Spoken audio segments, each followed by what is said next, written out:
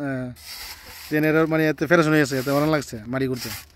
আর মাটি কোথা হইলো সবচেয়ে কষ্ট কাম হলো মাটি কোথা। দুনিয়ার মধ্যে যে যতগুলো কাজ আছে না সবচেয়ে কষ্টের কাম হলো মাটি কোথা এত কষ্ট।